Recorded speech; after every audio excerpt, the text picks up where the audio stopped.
All right, good evening, morning, afternoon, whatever time it is that you're watching this, and welcome to Will's webinar.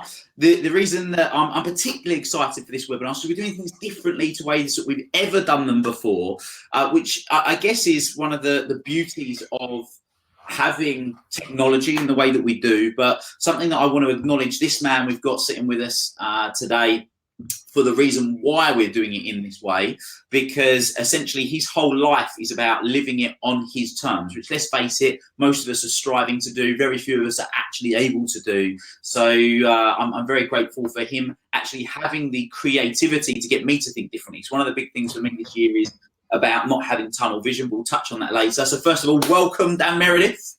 Good morning, matey. Welcome. Thank you for inviting me along, buddy. I know it's been a fun year trying to get this sorted, but as you just said there earlier, I mean, I've learned the hard way that when you start bending to other people, and if your entire brand and vision is about doing things your own way, it's not very congruent. So just to address what Will said there, Will was like, we do our webinars in the evening, we do generally in this group, and I'm like, good for you. This is what I do.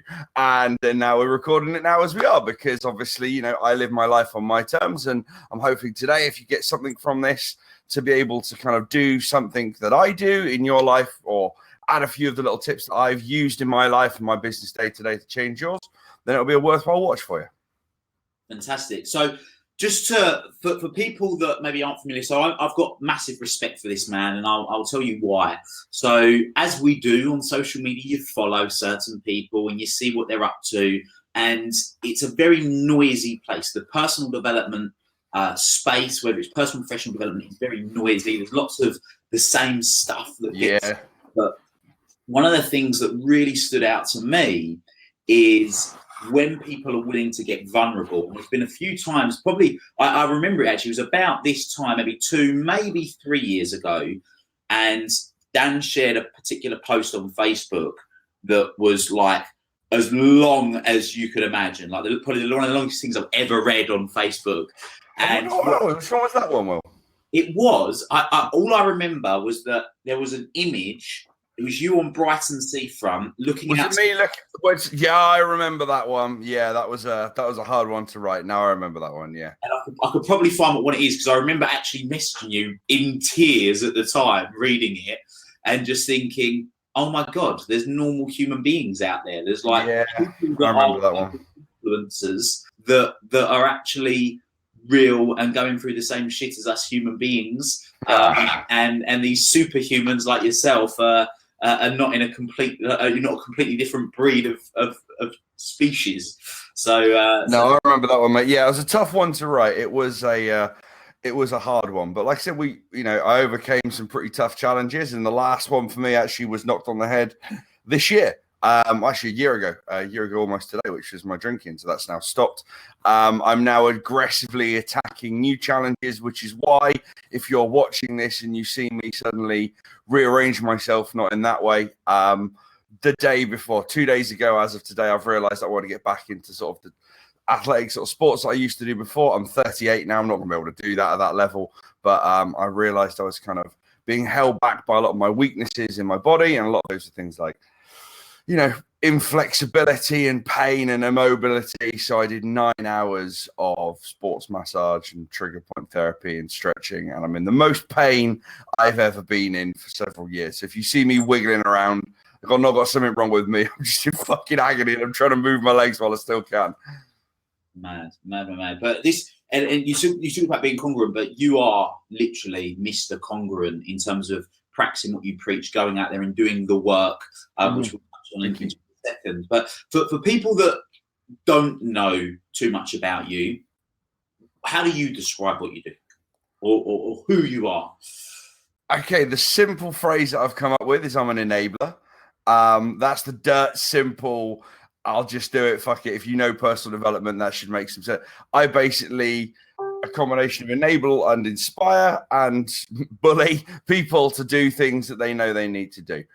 Most of the stuff, pretty much all of it, I'll either have done or I'll do myself, and I will basically show the way. And basically, so my thought process is, if I'm not prepared to do it, then I shouldn't ask you to do it either. So that's kind of my philosophy on that one. Generally, I would class myself as an entrepreneur, author, writer. That's what I like to do. Thank you, sir. Most of my medium has been through organic social media. That's what I've done it. And my mentor calls me what he calls a master generalist. So I specialized in lots of different areas. So I was a fitness professional, I was a consultant, I was an advertiser, I was a copywriter. I've done multiple different jobs as a headhunter in my life and done them at a really high level. But then my mentor saw something in me, a guy called Dexter, and he called me a master generalist. And that doesn't really sound that good. But there's a phrase, the jack of all trades, master of none. You've heard of that one. The full expression is a jack of all trades, a master of none, but oftentimes better than a master of one.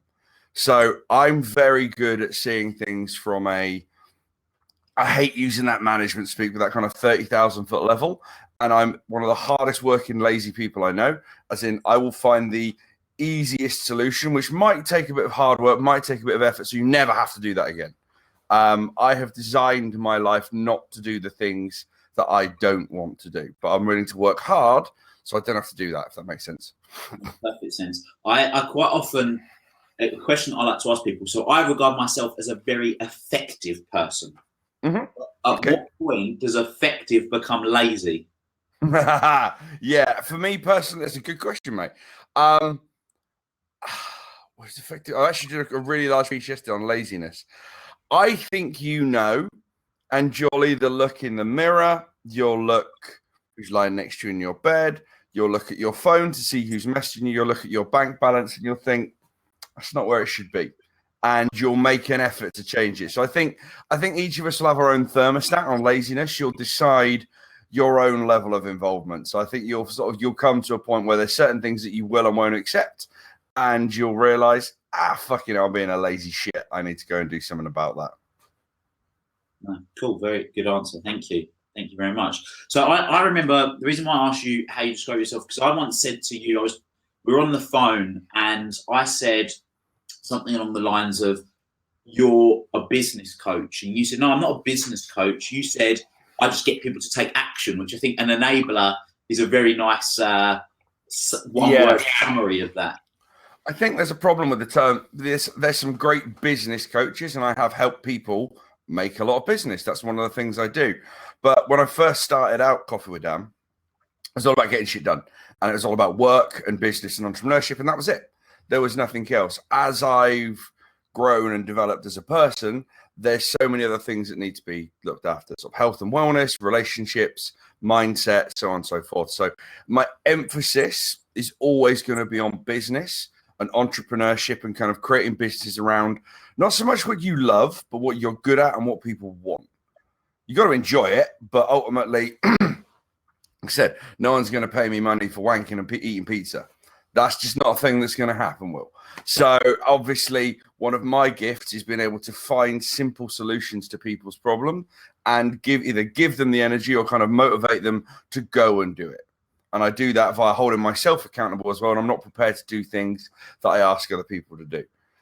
One thing I do say to people now, though, is I've got people who say, oh, Dan, it's all right for you. You do this and that. Or they try and copy me now. They don't see the sort of 5 years previously to get to where I am now, if that makes sense. And probably you'll have this to say, people will see where you're at right now.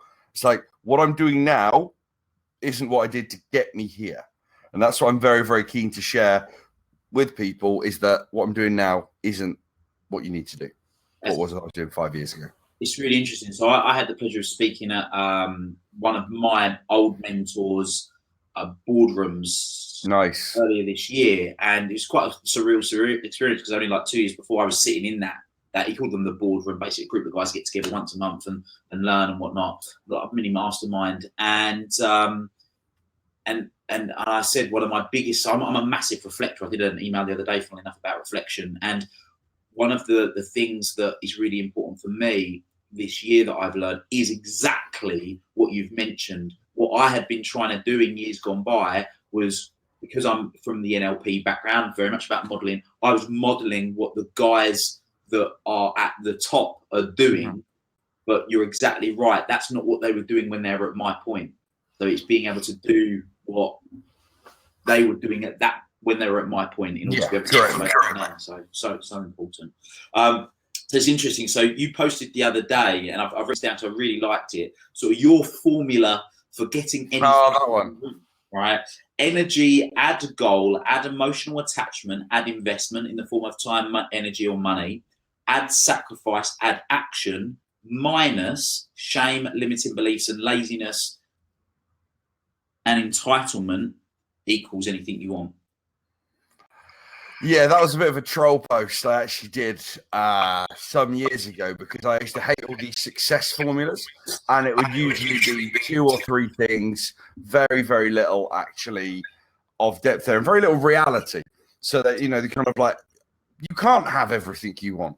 For example, I'm not going to win the 100-meter sprint. I'm very, very, very unlikely to get into space. One of the things I always wanted to do when I was a kid, unless I get a fuck ton of money and Musk pulls a finger out of his ass and gets something that I can give him some cash to get up there. There are certain things you can't do, but you can, achieve a lot more than you think if you're willing to do all of those things. Most people only look at the positives. There's so many negative things you've got to remove as well, like the shame, the limiting beliefs, the entitlement. One of the biggest curses that I think I had on myself is that I was told from a young age, you'll make something of yourself. There's something about you, Dan. You'll be able to do something good with your life. And I got to 33 and I was like, well, I haven't really done fuck all yet. And that was what was, it was actually like a big weight on the back of my shoulders, because I was continually thinking, when is it going to happen? And then I just stopped. I just stopped believing all that bullshit, realized I had to do a shit ton of work, loads of things needed to be done. I had to do lots of stuff, and equally I had to just remove all of those negative things that you mentioned just there. That is, like I said, it was based around me seeing at the time lots of people like action equals success. And it's like, well, it's a big part of it, but there's a lot more to it. And I think one thing I'll say to anyone watching is just be wary of single line platitudes. If someone is giving just a 1-sentence line of how to be successful or how to be happy, how to sort your mindset out, they're probably talking shit, and it's probably just a little whimsical bit of bollocks pulled out for engagement. Well, I think the thing that's really interesting is that you're shame and limiting beliefs. And this is one of the things that I love about you, in that you are so honest, you are so vulnerable, which when you've got a following of, I don't know, I mean, the group's got, your free group's got 15,000 people. It's a super engaged group. Yeah, 15,000, 100,000 plus on downloads on my podcasts regularly. Obviously a pretty big email list. My videos generally go to sort of the several, sort of 5-digit plus 1,000 watches. So yeah, I mean, I don't know how many it is. Quite a few, I'd say, mate. Quite a few. It's not the biggest. It's not the biggest, by far not the biggest in entrepreneurship at all. But it's probably one of the most loyal. I mean, I'm in a few other entrepreneurial groups, and they don't. It's not so much they have the activity; they don't have the quality of the activity we do. We actually do help people. Yeah, the engagement is definitely a very engaged community for sure. And the downside to that, and this is why I want to ask you a question on this, because a lot of the people go for it. A lot of people that will be watching this webinar now, that are people that are sort of in my realm, if you like, are people that are aspiring business owners, owners, coaches, similar demographic to yourself, leaders that are already within the professional industry. So they might not own a business, but they're like entrepreneurs, but they're leaders. They might run sales teams or whatever. And there is a there's 2 parts to this question. One is, you're willing to get very vulnerable. When you're going and doing that, do you still have fear of what people might think of you? I did, yeah, used to. I mean, I said to someone about a week or so ago that if you wanted to look at how I used to post in 2000, when did I get on Facebook? 2013, 2014. I've not been on Facebook very long. I actually only joined 2013. That's it. That's all I've been on. And I said my posts there were very vanilla. I used to asterisk out swear words. I didn't have any, let's just say, beliefs or thoughts on anything. I would keep them to myself. It'd be kind of, lighthearted and quite silly and whimsical, but nothing of depth at all. And then I shared something one day and it got a really good reaction. I was pretty surprised. It's just a little more open and a little bit more vulnerable, so to speak. And then it's like resistance training. I say this to someone before. If you want to kind of do some of put the content out there that really does touch people and change people's lives, you are going to have to learn how to tell stories, weave emotion into it, put in persuasive language. You'll know this from your NLP stuff, but you can't do it straight away. It's like going into the gym. For example, my best ever squat was 600 pounds. Okay. When I first started, it was, so that's maybe 250 kilos. Okay. So when I first started, it was 40 when I was a little. If you were to go put 250 kilos on 40 kilos Dan's back, I'd just crumple. My spine would break, my legs would break. I'd be completely fucked. I'd be a mess. And honestly, to be emotionally vulnerable, to share your true passions and beliefs and feelings, I advocate, because you will bond those towards you that really, really want to be a part of you, but yet equally you will repel those who just don't get what you do. And that's good, because that's how you create a business and a following. But if you go straight in at the deep end, unless you're extremely strong-willed, there's a very big chance you'll fuck yourself. So my advice is, if you want to start doing that, start slowly. Don't go all in on rants or emotional ones and stuff, and equally don't make it that often. Excuse me. By the way, excuse me for all the hiccups and stuff this morning. So I'm even on some ridiculous fast as well. My body is just going like that to me right now. So again, if I'm wiggling around and drinking so much water, forgive me. What I will say is that don't be discouraged trying it, but understand that there will be a pushback and sometimes a backlash the deeper you go. That's what they talk about, not sharing. Well, you can share whatever the fuck you want, things like religion and politics, because all that's happened, I've done maybe one vaguely political post, vaguely, and it just turns into a shitstorm. So you get a lot of engagement and stuff. So that's why I much prefer to keep my things about my life and then how that can affect people, but I'm not deliberately sharing things overly deep or overly emotional, rage-fueled or rants or whatever like that when I don't need to. So I don't plan my content at all. I'm very anti social media content planning. It's not for me. Do you plan yours, Will? No. I have some things that are scheduled in terms of like quotes, but that's just very generic vanilla stuff. But no, I don't. I tend to see things that spark an interest. And if in that moment I haven't got time to write, writing good copy, it takes time. But for me, I'm talking sort of realistically about half an hour to write something meaningful, minimum. So then I'll just make a note of it and I'll go back and post it. What people try and do is I've seen a lot of people do this. They'll schedule content. They'll think, I haven't talked about anything emotional this week or anything deep, or I'll have a rant, and they schedule it for a time, and you'll see it lacks a certain energy because it's forced. When I write something, if I'm pissed off, if I'm feeling a certain type of way, if I have seen something like you said and I want to react to it, I get it out there and then. I just get it out. It's just done, and off it goes. I mean, if I'm doing launches or I've got something big coming up, there's a degree of structure for a week or so, but on my own personal page, on my sort of personal platforms, I will share as I see fit when I fucking want to. There's a really key lesson that I want people to understand what you mentioned here with regards to, regardless of whether it's sharing vulnerably on social media or taking any form of action, it's about doing it in I normally have one on me. I've got my jeans on. I normally walk around with an elastic band as a metaphor for myself to keep stretching myself. But if you just all of a sudden pull it, the band's going to snap. Whereas if you sort of pull it, let it go, pull it, let it go, which is what you're talking about, where you're talking incrementally, gradually enabling yourself to do any form of or most forms of action generally. Yeah, I mean, it's like I said, starting off like, okay, if you have the strength of character to go all in, then on anything, I salute you, and I'm a big fan of just going fuck it and just trying stuff for the sake of it. But for those, like I said, you're exactly right there. If you want to do something new, if you want to push yourself, start off with something that you can consistently do every day and build upon it.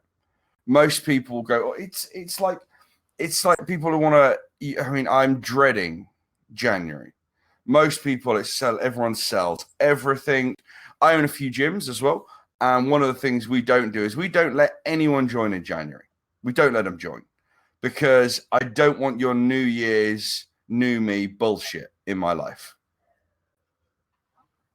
It's very easy for me to take your money in January because you're emotionally charged. So your emotion are high. You want to do it and you're taking the action to do it. This drops like a motherfucker, first of all, because all of a sudden you think, fucking hell, I've got to get up, I've got to change this, I've got to eat better. You know, this is in the fitness facility. Then all of a sudden your action as you turn up to the gym drops and drops and drops and drops. That's why, excuse me, having people who sign up with you in January, yes, it's good if you want to tap into the emotion, but from an, I don't know if ethical is the right word, but just from a I can't be asked point of view, I don't want people in who are only motivated by resolutions. I did a post the other day. If you want to, I just posted it, just start now. It's like, why does a diet always start on a Monday? Why does that business, you're just going to wait until it's just perfect? Why do you know, someone you maybe like, you want to ask out, you think, I'm going to wait for the right time. It's never the right time. The right time is now. Just do it now. That's it. Every time I've let my brain, and I listened to a great podcast, it was in Winners by Alistair Campbell. It was talking about overbraining. Every time I overbrain something, I overthink something, I let my conscious minds take over my subconscious actions, generally never works out as good as it would have if I'd just fucking done it. And it's that simple. So for most people, they need to take action quickly. So as soon as you get the idea, start doing it, but don't go crazy. Don't go trying to do immaculately mental levels of activity and effort. Start now. Think, what's the smallest action you can take? Do it. Build upon it. Love it. Now, talking of taking small amounts of action and doing things, so one of the things that we're going to be doing for you guys, because obviously we're not doing this live. Well, we are doing it live right now. We're not doing it live as you're watching this right now. Dan's going to join us in the Elite Network community, and we're going to be doing a live Q&A, having a bit of fun. So if you're not already in it, I'm just going to see if I can... Go ahead. I'm up here. So join the Elite Network community. I remember that day. You do, good. The Elite Network community Facebook group. And by joining that, you will be able to get access to the to the live that we're going to do, where you can ask questions, you can find out about stuff about Dan, you can ask him anything, and obviously maximize that. So this was a day when I come down about 8 months ago. I remember it was freezing cold. It was a lovely day. It was Arctic, mate. It was ridiculous. Just trying to learn unicycling just down the road from where I live. It was a good fun day though. And I just say, yeah, if you do want to learn that, look, a couple of things. I don't say these to hopefully come across as a dick, and if I do, didn't mean to, but that's your right to think that anyway. We have a legit 7-figure turnover in British pounds business. I have a multiple 100,000 best-selling book. Same on downloads on the podcast. I've been voted one of the top 5 Facebook groups, free ones in entrepreneurship, full stop. We've got 3,000 plus testimonials now of people who've changed their lives and businesses. So I say this not to be a dick. I'm trying. I hope it doesn't come across, but I do know my stuff. I'm pretty good at this. So yeah, if you are going to turn up, hopefully you'll get some value from it as long as you're in Will's main group. Then you'll get my time and Will's. So some of those accolades, absolutely hats off to you, because they are incredible. They really, really are. And I've had the pleasure of being a client and friend of yours for a couple of years now. You, But why? Why, Dan? What do you mean, but why? But why what? But why? Why do you do this? So, I mean, for those people that don't know, I mean, I have a disabled sister. She's brain damaged.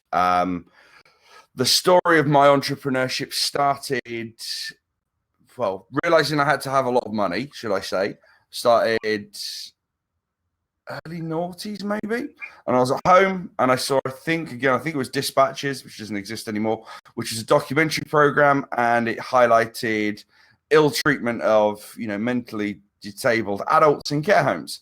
And where they were was the catchment area where I live back in Somerset. So, my sister's called Anna. Anna could have been to one of these sort of big places, and they were kind of like, hosing them down. They were hitting them. They were bullying them. And I was like, fuck, that's the sort of place that if I don't have a particularly wealthy family. We're doing it right now. But I was like, shit, we need to get some cash together for that. And completely selfishly, was I looking at the other people in that that documentary, thinking about others like Anna. Nope. I mean, I think I was just like, right, I've got to make sure Anna's sorted first, and I need to do that. So I worked out how much extra I would need per year to pay for her to have private medical care and to be looked after safely. And that was my goal, was to go and earn that. And that was kind of where the kind of pushing myself, because I thought no one's going to help me. We don't have any wealthy uncles or aunts or grandparents. It was, we were estranged from my dad's side of the family. So it's us. It is us. That's it. And realistically, my dad worked hard. Mum had 3 jobs, but, normal family, nothing special, a house, a car, a dog, basic stuff, nothing. There was nothing going to come from them. So I thought it's down to me. And that's where it started. So one of the things that I talk about a lot with my clients is you'll do more for others than you'll do for yourself. And that's a prime example here. You've done lots of stuff, headhunting, etc., etc. And you've done it to a certain level, to quite a high level, but you've taken this to a whole new realms when you made the focus about your sister.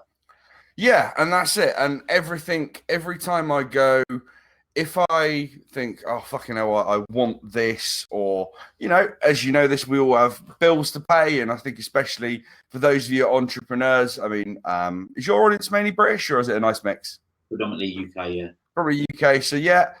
Proud to be British, happy to contribute to the government funds. They take the piss when it comes to entrepreneurs, and all of a sudden you think you've done everything. You've got a big tax bill or something else, and you're like, oh, for fuck's sake. I think all of us here hates the payment on account thing. It's like, why am I paying for next year? It's like, just take it now. Why are you taking 2 payments, you fuckers? So sometimes, you think you want, fucking hell, I need some money for this, or maybe I want to go away, or maybe you just want to treat yourself, and you suddenly think, every time I've focused on something which is just for me, I've done okay, but it's nowhere near been as successful when I focused, looked outwardly. And I thought, right, so I learned this in the sort of first year or 2 of doing this. Every time I focus on trying to help as many people as I can for a fair price, which I always think is a thing that a lot of people neglect, the better it is, the more money I make, the more I can do, the further my reach goes, and so on and so forth. And that's been a key thing is I like to do, I call it my win-win-win. So I want to win, as in I want to, do something good for me that I can help others win. I want the person to win, and I want the community to win. Or if it's not the community, that their audience win further. So I'm always trying to see that everybody wins. It should be fair for everyone. I've probably undercharged on many things that I've done. I know many people who do what I do have these ridiculous, 25 grand, 50 grand masterminds, and it kind of is just, what is it? The sort of, I call them the Bali billionaires. It's like, let's go for a fucking retreat. It's like the reason you live out there is because you've got no fucking money. Fuck off. So I don't like a lot of the things that I see in my industry, and I won't do it. But I always try to think, is it fair for everyone? Does everyone win? And does it add value to the world? And that sounds a little bit, kind of woo-woo-esque. So, but my philosophy is this: one day we're all going to be dead. I want to check out more in the black than in the red. That's it. Have I done more good than bad? And that's my philosophy now. Love it. So you've obviously achieved a certain level of success. You've created a lifestyle that enables you to pretty much do whatever you want, whenever you want. You've just come back from Toronto. You're in Canada. Yeah, right? I went there for a friend of mine, when I was a personal trainer 10 years ago, reconnected on Facebook randomly. And she said, what are you doing nowadays? And I said, she didn't know any of the stuff I'd done. And I said, what are you doing? She told me he's very successful in banking. And she ended up saying that she had a dinner party on the Saturday night. Shame you're not in Toronto. You would have been lovely to have caught up with you. And I went, okay, I'll come out then. And that was literally it. So I ended up flying out I flew out on the Saturday morning, went for a dinner party, stayed for a week and came back. That was it. Love it. Absolutely love it. And in terms of you going out and doing what you're doing, so you've created this time freedom, you've created this from a financial perspective, you do well. Obviously, we're not going to add to numbers, but you do well to that. So what is it that keeps you going? Like what is it that creates these urge to just keep Is it focusing back on Anna? Is it serving other people? What is it that gives you your catalyst? Two things pulling me, one thing pushing me. Okay, so this is something that I don't see a lot of people talk about. Yes, I believe in doing good things and stuff, but I think you should have an altruistic and an egoistic goal. So altruistic for me is I truly love the community they're in. It's saved my life. It's saved many others. It's changed lives. I want to basically enable entrepreneurs around the world to have look, they may not want to go as ridiculous as me. There is, with all the good stuff you see that I have, there's a lot of negative stuff as well. So it kind of, they rise. So you got to kind of choose your level of involvement, choose your level of investment.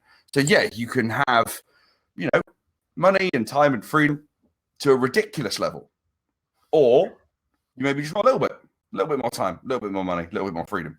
That's your choice. This, Will. I don't like being told what to do. You're like, you need Chrome. Well, I don't use Chrome. So I'm like, I am who I am. I don't hide it and try and pretend I'm someone different. So, I've always said that I wanted to kind of help other people do what I've done. There wasn't this available when I started. There just wasn't a resource. It was all people asking for money. I work with the things we do, the paid stuff we do is so we can keep the free stuff going. That's the main thing. So we can help entrepreneurs provide a relatively, and I hate the term, but let's just say safe place where they can actually be themselves and they don't have to be boring. There's some groups I'm in that honestly bore me to fucking tears. It's so boring. It's so factual. It's so structured.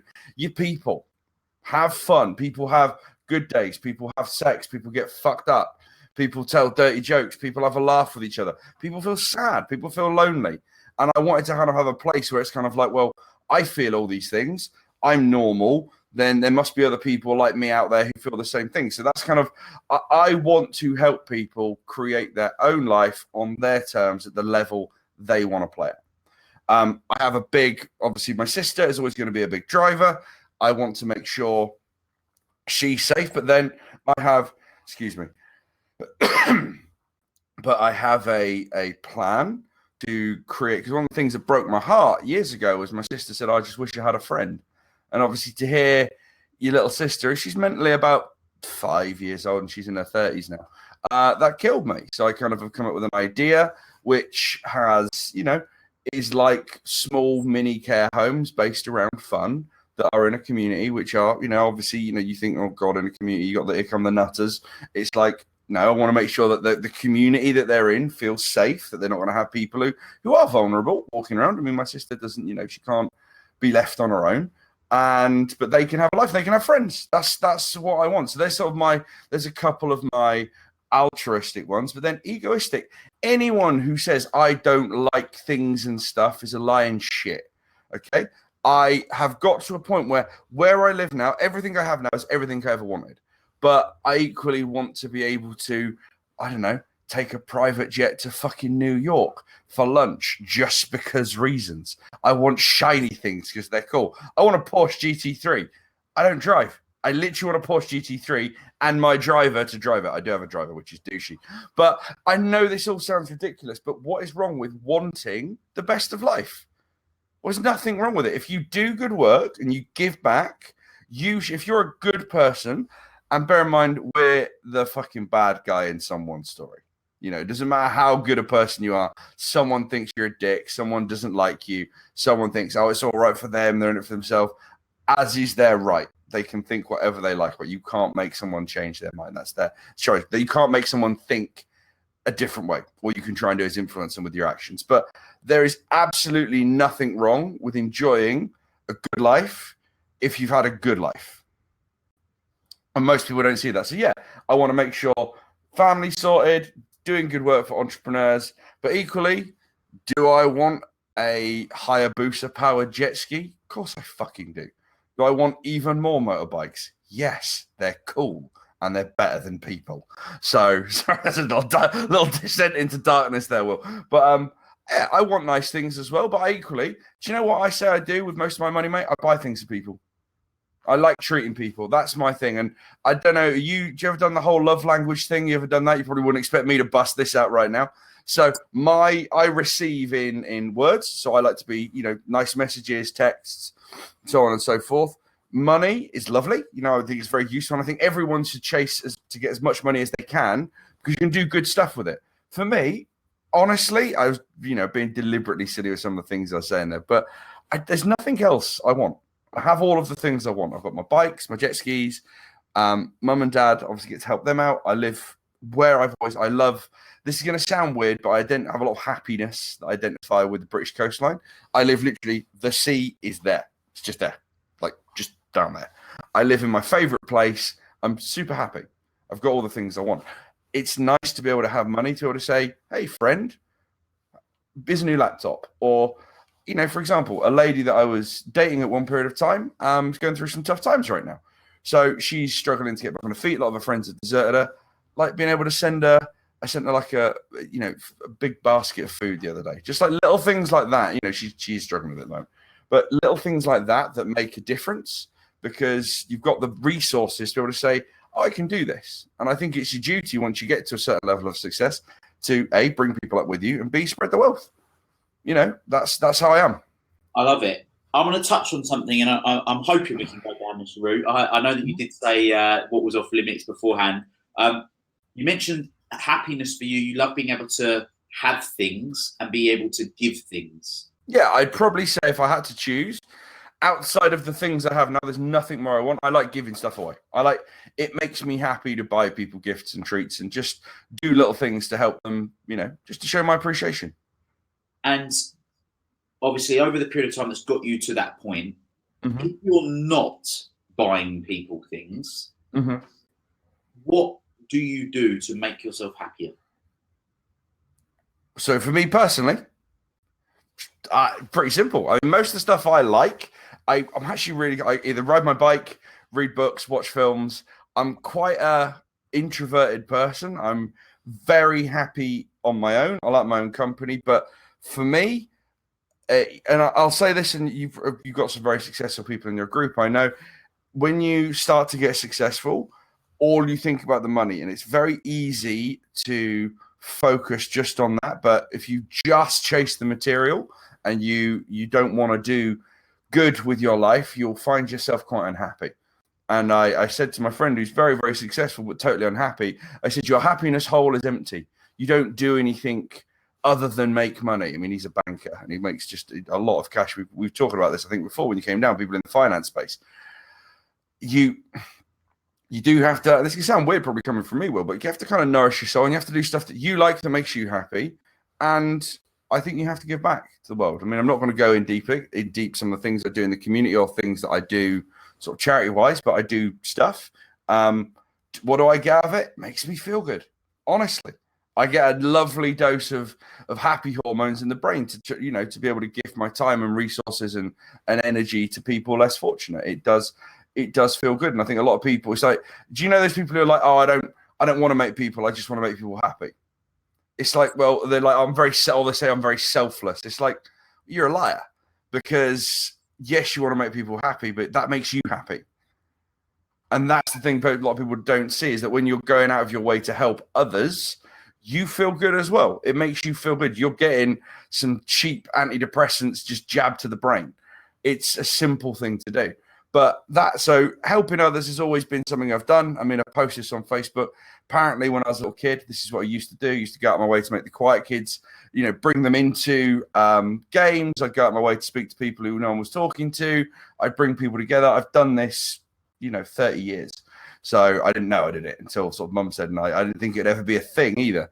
But yeah, simple stuff makes me, I mean, honestly, mate, of all the things that I'd say it's just ridiculous. So I've got, right. So in my little man room right now, I've got an enormous fucking smart TV, VR head station, 2 different sets. What else have I got around me? An iPad over there, a £600 notepad, very expensive stereo. So this is just around me, yeah? Do you know what's on my table just here, which I play with most? £6 Simon Says. I play with it all the time. And it's like, what I've realized is I had to learn that It was the little things that do make me happier, like reading a book, like going for a ride, like going for a walk on the beach, going down like some of my simple ones is going down the arcades. I do a lot of stuff from my childhood that we didn't have much money. So, for example, I would have £1 in 20p pieces from mum and dad. That was my gaming for when I used to go to the arcades as a kid. I can spend 20 quid down the arcades now, and it's okay. It sounds silly, but I'll go down the arcades and play. I'll go for a ride on a bike. Literally, just really simple stuff, which isn't that. I took a friend out the other day on the back of my bike, and we took her up to. So I got spare helmets and stuff. Took her up to the Downs, which is near where I live in Brighton, and we just had literally a picnic. I bought this thing on Amazon, which is a picnic backpack. So I filled it up really cheesy. Just literally went down the shop, put some stuff in there. It cost 30 quid. And it was a great day. So it honestly is the little simple things that you sometimes forget especially when you're trying to develop as a business person or develop yourself. It's the little things that make you happy that you let slide. And they're often the things that make you you. And I learned that the hard way because, I obviously went off the rails a little bit at points because the pressures of business and stuff really did kind of push me nearly to cracking. And I stopped doing all those little things that made me smile. So I hope that answers your question. Bit of a roundabout way there, but it was an interesting one. It does, and I'm glad you started with that you spoke about the love languages. So I call it a self-love list. So one of the things I get my clients to do is create a self-love list. What are the things that you love doing? Make a list. And mine's about 22 different things, and just go back over them. Because when you're feeling down, my experience, I look at my self-love list and go, right, when was the last time I actually did any of that stuff? And that could be that for me. So obviously I know some things that you love doing, your motorbikes, your jet skis, things like that. For me, it's things like going for a run, watching the sunrise, waking up early, training in the gym. I'm trying to think of some other stuff on the top of my head, but lots of quite what I would regard as small stuff. Like you say, it's not the going out and buying a £2,000 TV that I've got on my self-love list. It's not. No, it's look, nice. I like those. Yeah, of course, they're nice. The toys I have allow me to do. I mean, again, I'd put it in perspective. I've got some very nice bikes, but I'd never bought a car. I'd always had either a driver or lived in the town where I've lived. Lived near where I work. So for me, it was I always thought. So for example, that bike saved my life. I bought that bike the day I stopped drinking, and I made a little vow with it. And I said, right, you don't kill me, I won't drink again. I know it sounds really silly, but it was just a kind of little thing in my head that I kind of had over, and I've stuck to it. And if I say I'm going to do something or not do something, I don't do it. But it is generally smaller things. Like when I do my masterminds, a lot of the stuff we do seems really simple. We'll have, even on my coaching days, we'll go down to, I call it the unicorn shop. It's called This Is Not a Butcher's. I get them like a little silly gift as a commemorative from the day. We will go have fish and chips on the beach. We'll generally go down the arcades and do something silly there as well. And it sounds, you think, fucking hell, I paid, thousands to come down here. And we don't, we're not doing that all day. Obviously, we are working.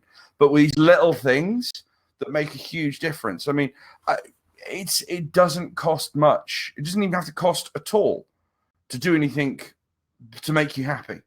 I mean, most people, I would say one of the simplest things is to go back to childhood. Think of the stuff that you love doing before you thought, is that cool that I do that or not? So I used to kind of think, as a guy, you'll know this, you kind of all of a sudden, one day girls are rubbish. Oh my God, now girls, they're awesome. How do we get one of those in our lives? And it changed. And all the stuff you did, which you did beforehand, which maybe all of it, stuff you did that wasn't that cool, just stuff you enjoyed, you stopped doing because you want to look cool. Like, not saying it's not cool, it's a really massive business. I used to paint Warhammer miniatures, and we didn't have much money, these little tiny little miniatures. I used to love painting them. And when I think back, very, very busy-minded kid, it was perfect for me because it was like very meditative. I would just sit there for hours and just paint. But we could never afford more than one miniature a month as a family. It was like it was a fiver. We didn't have the cash. And then I realized I could actually afford to buy 10 of these things if I want to now. And I didn't. I just do the little things that make me happy. But honestly, bookshops, walking on the beach, going down the arcades, going for a ride. Pretty much it, mate. Very simple creature. One of the things that I think, there's a few things I've taken from all this, but I quite often talk about how your voids create what you value. The things that you enjoyed doing the most have come from the things that you didn't have, like the Warhammers. Yeah. You had the 520p's, whereas now you can go and have 100 of them from being... True story. About 4 weeks ago, I spent 23 quid on one arcade machine and I just completed it. And it was just like, I was like, if anything, there's a great analogy there. If in doubt, just throw money at something and eventually you'll get it done. But I was just like, I realized I went down there and I got, changed up a tenner. And I thought, hold on, I can actually put another one of these in if I want. That's okay. And please don't think I'm being facetious if you're watching it. I mean, it's, it's kind of relative to where you are. But, considering an average, what's a night out cost? What's a night on the drinks? About 100 quid, realistically? Taxi, bit of food. So I spent 20 quid and was happy as a dog with two dicks. So, yeah, sorry, you were saying, Will. So, some things. 3 lessons of things that you wish you knew. I'm not going to say 10 years ago. That's cool. Three lessons about yourself that you just wish you know. I'm not going to say a time frame, but things that you know now that you wish you knew. Okay, cool. Got it. The first one that just popped up straight away is nobody gives a shit. And what I mean by that is, yes, people care about you. Your loved ones care about you, partners, friends, family, all that kind of stuff. But no one is thinking about you or bothered by you as much as you think. So you often kind of hide stuff back and think, oh my God, what if I'm not going to do this? What if I look an idiot? What if someone thinks I'm an absolute moron? What if it goes wrong? No one cares.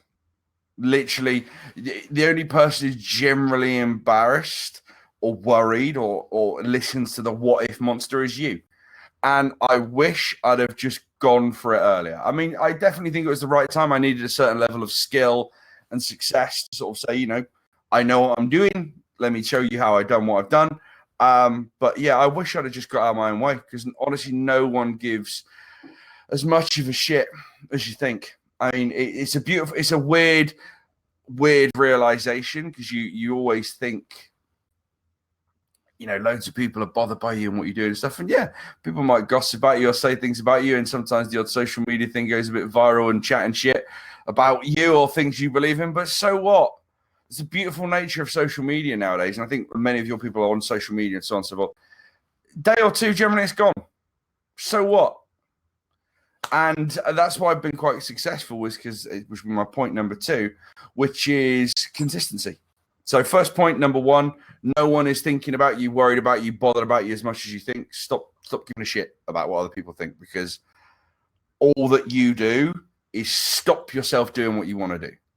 And I've met, and I say this with, I'm saying billionaires, B with a B. I've met quite a few billionaires. My mentor is in that category.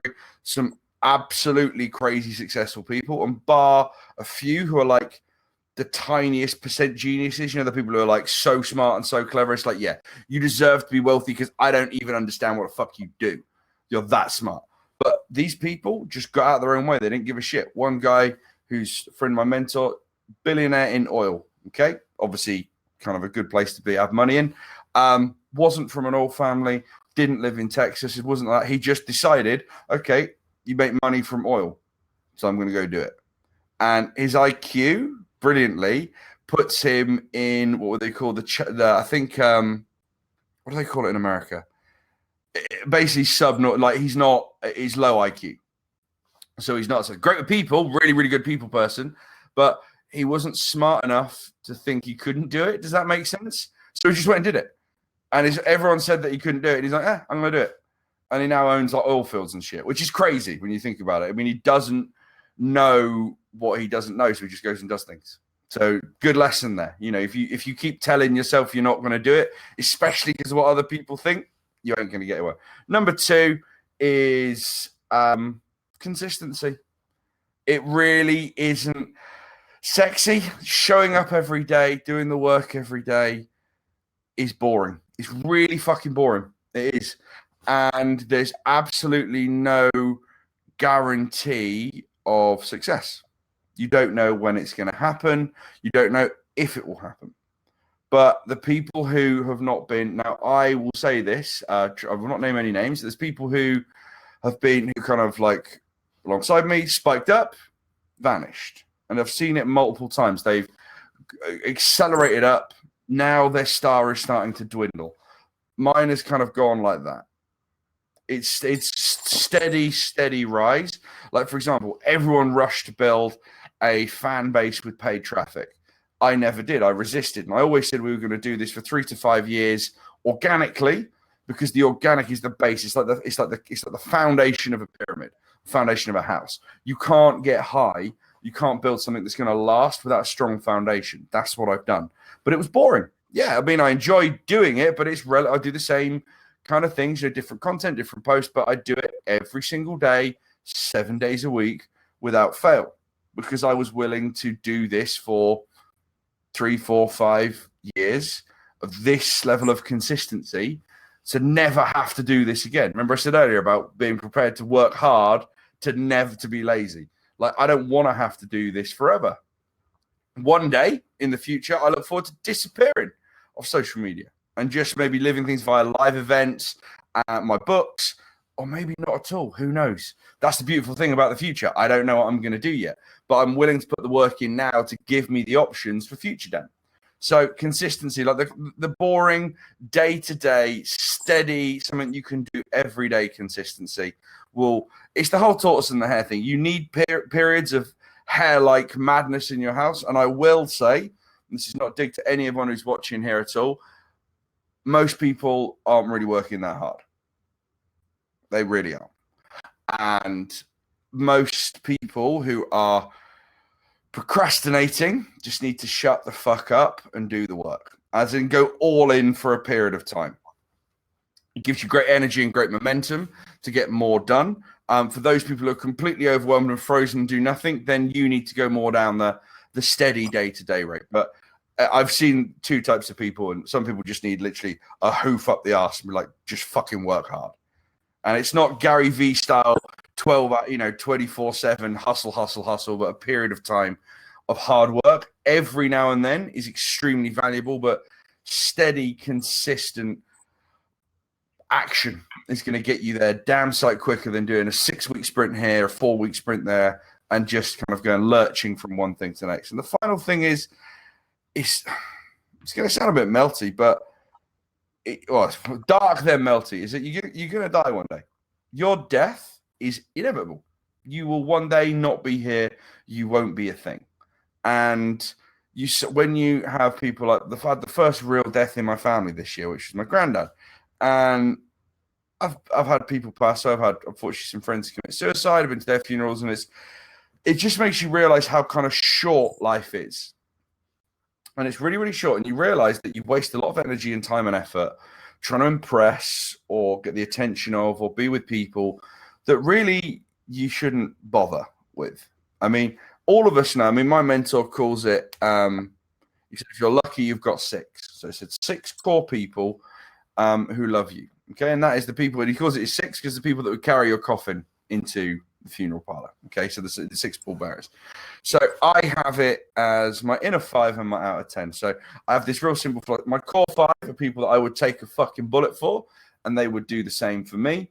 My outer 10, like a bullseye, people that I'd take a kicking for, and they would take a kicking for me. So people I still love dearly, but I've got a handful of people who mean the fucking world to me, and another sort of slightly larger group of people who are equally extremely important to me in my life. Outside of that, I mean, they're the only people I should really care about. I mean, I have to care about my clients and audience and stuff like that, but I'm talking about day to day. Most people waste so much time and energy and effort, precious time, which you cannot get back. Because like I said, one day you just won't exist anymore. That you're wasting it on people that just don't have your best interests or don't care, or really you're just worried about stuff that you should just let go.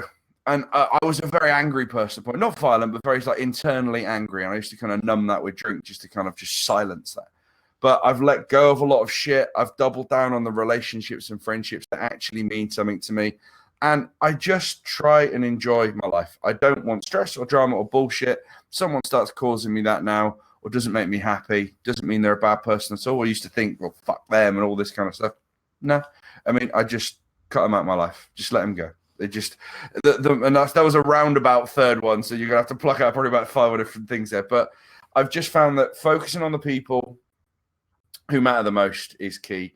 Letting go of those people who don't have your best interest, who you trigger you. Like, I just delete, block, remove, and there's no malice. I don't hate anyone. We're just not right for each other. And as soon as you start removing sources of negative energy and people who just want to suck you dry, you get a lot happier. I mean, even in the last 6 weeks, I've just done that very, very aggressively.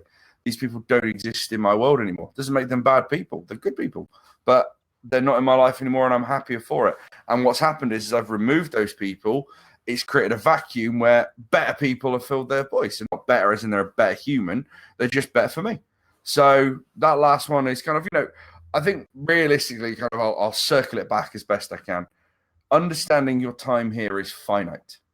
Okay, there will be a time when you won't have the energy or the drive or the mental acuity or the physicality to be able to do the things you can do now. As long as you can still think and move and get stuff done, then it's never too late. But there will be one day where it is, and honestly, that you won't want to do it anymore. So don't dawdle. Take action now. Clear all the shit you don't need from your life. Get shit done. That's it. Love it. So I've got two things that I just want to ask you before we look at rounding up. Hopefully, guys, you've been watching this and you're taking loads of value from it. I know we're having it's quite just a fluid conversation, but there are so many nuggets. I'm sort of writing down things here that I want to make sure that people are aware of. There's so many nuggets we can take from this. So two things to round up. One of the things I think I mentioned this already, I'm a massive reflector.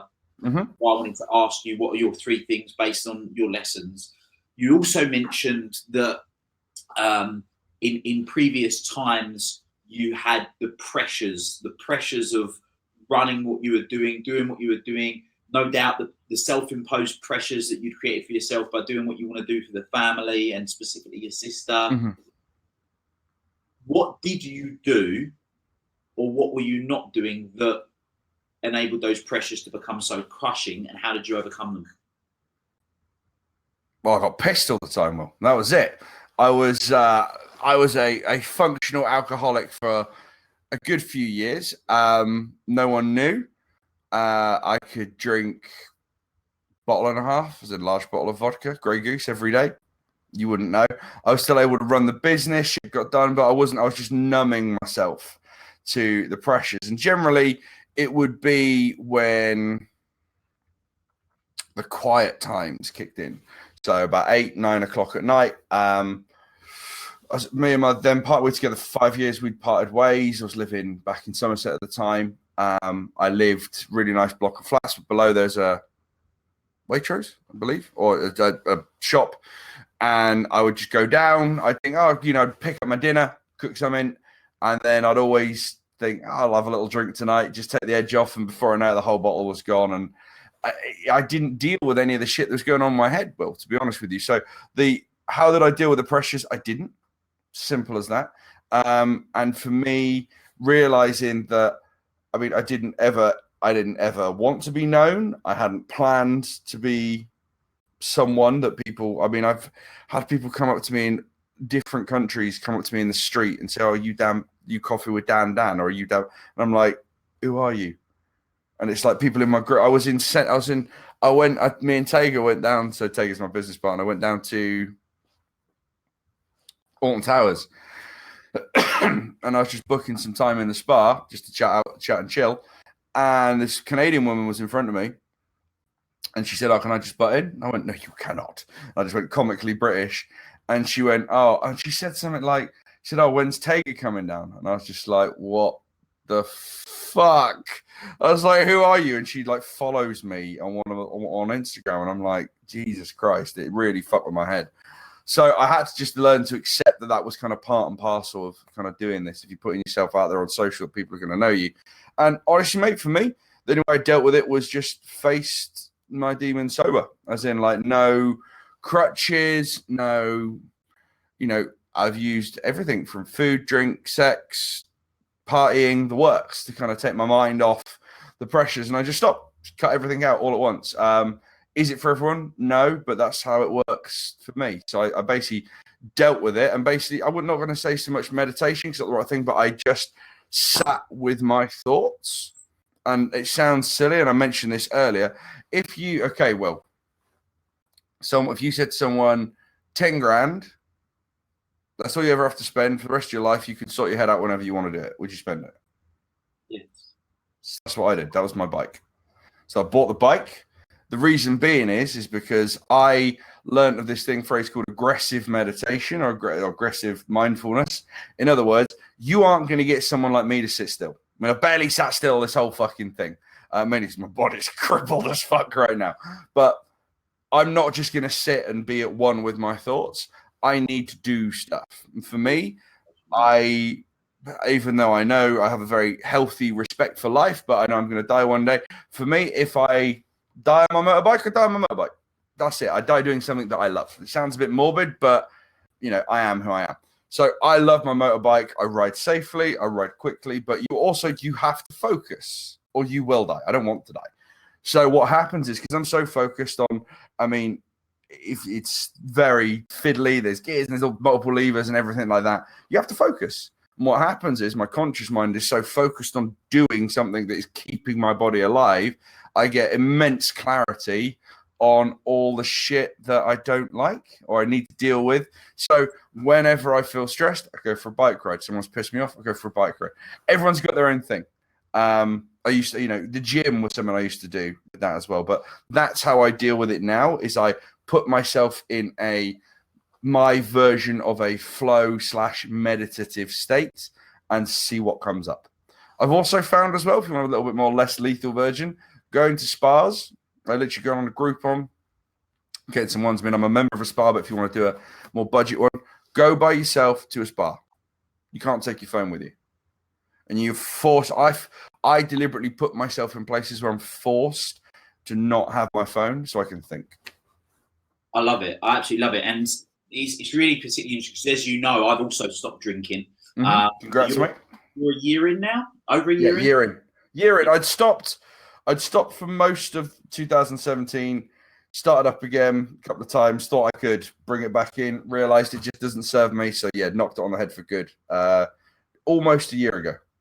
So I talk about a lot of the work that I do with people. I talk about treat the cause, the symptoms go. And for me, anything to excess, drinking, drugs, sex, food, sugar, you name it. Anything you're doing is a form of suppressing something else that's going on. And what's really interesting, I've got this particular thing that I want to deal with. I've given myself the year to be able to deal with it, because what I was doing for 6 years previously to that was drinking to an absolute extreme. I never used to drink every day, but I would drink till I blacked out, passed out, whatever, with next to no control over it.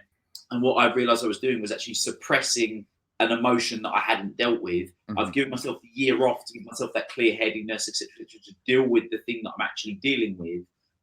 But what you said there is really important, I think, and for people listening and watching, it's really important, which is actually take time out. So I'm sort of similar to you, 100 miles an hour. I do now meditate every day, and I use the thing that gets me to do it. I don't know if you've got one. If you haven't, I know you love a bit of a gadget. The Muse. A Muse, yeah. Yeah, I thought you had one, yeah. Yeah, so using a Muse, and that seeing that little swiggle is sort of enough of it's almost a challenge to myself. It is a challenge to myself. I know you love a computer game. A mate of mine was telling me that in the States they get kids to do it, and they say, how many birds can you catch? You hit a particular level of calmness, a bird makes a little noise. They call it bird catching. So they get kids to meditate. They turn it into a computer game for them, which I think is incredible. But the point being is that there's three things that have always stood out for me. I once read I forget the name. What's his name? 1 Minute Manager books, and he said, take one step back to take 2 steps forward. There's another quote that I love that really said, not when you just hear something, it just lands with you. There was when I read that once, I remember highlighting it in the book. Music without silence is just noise. Is another one that I love. Nice. And obviously meditation, like you say, I talk a lot about moving meditation. So for me, it's running. If I go running, I clear my head, I clear my thoughts. For you, it's out on your bike, on the jet skis and whatnot. But that is by you doing those things, and obviously stopping the drinking to the extreme, which was essentially trying to suppress that anyway, is what has enabled you to deal with the pressures better. Is that what we're saying? Correct, mate. 100%. Cool. I love it. So just to finish off, rather than finish on a note of talking about things that are not been so good, what does what's the goal for you 5-10 years from now? What is it you're striving towards? Do you know what, mate? I love it when people ask me this question. Like, I'm not a big fan of these kind of 3 to 5 year plans. I treat my life like a video game. So every single month, every year, did I beat my high score? So for me, did I help more people? Did I make more revenue? Did I launch more businesses? Did I write more words? There'll be a point where I can't do it anymore, but I haven't reached my limit yet. So I've got 3 new businesses coming online next year, new book, a new hardback book as well, halfway through another one, whole new training protocol, which involves AI and things. Yeah, we've got lots coming up, mate. E-commerce business, supplement business, coffee business. I mean, it's all coming together, but this was always the plan. First 3 to 4 years, build the foundation. And now, see, this is what people do. They want to turn their passion into profits. It's like, well, you've got to build an audience, you've got to build a following, you've got to demonstrate value, you've got to do it consistently for years. That's what you've got to do. And then you can start to have some fun with it. So this year is about more fun and profit. So how can we make good money whilst having fun doing it and helping even more people? That's pretty much the goal, mate. That is it. Love it. So what's on your personal, but you talk about having more fun, what's on your bucket list for 2019? What's something fun you're going to do in 2019? Do you know what? I mean, this is the thing, mate. I actually have, my life is generally based around fun and enjoying myself. So I don't really have any kind of crazy things that I want to do, because what you'll find is, like, I'm not a planner, I'm a doer. And I don't know how you fall into that category or anyone else watching. My bucket list things will just appear and I'll do it. I'll say one thing that I do want to do, and I was hoping to do it this year, but this year was more about stability, is you can go to Russia and fly a MiG-18 into the atmosphere. So you can actually go into space. And I've got a bit of an obsession about going there. Always wanted to go into space since I was a kid. So I'm going to say one ridiculous thing I want to do is definitely get into space this year in a Russian fighter jet. There you go. Absolutely love it. All right. Well, look, Dan, thank you so much for coming on and sharing your pleasure, mate. Story, your golden nuggets for people. Guys, if you're watching this right now and you're not in the Elite Network community, I'll just bring it up again and you can see another picture of how handsome Dan looks on I will just say, literally, it's Saturday morning. It's just not how I dress normally, but my hair's a fucking state. I was exhausted from 2 days of brutal training. So, but yeah, Will's a good lad. So I usually look less feral than this and sound less nasal. So hope I've come across okay. But Will's been a client for a long time. He's a good lad. One of the few people I actually rate in this space. Full stop. You know, you've got the qualifications, you've got the chops to do it. I trust Will implicitly.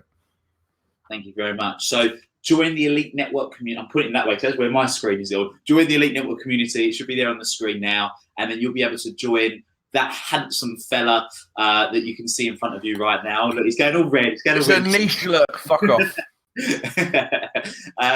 And you join him to ask him any questions. We'll let you know the date of what it's going to be, but you're going to need to make sure you're in the Elite Network community to be able to do that. Dan, you're an absolute gentleman. Pleasure, mate. Thanks for being so accommodating. And for those of you who watched, I hope you got with one thing I'll just say on this one, with any webinar, with any training, any book, any course, anything you do, there's nearly an hour and 10 minutes of us talking now.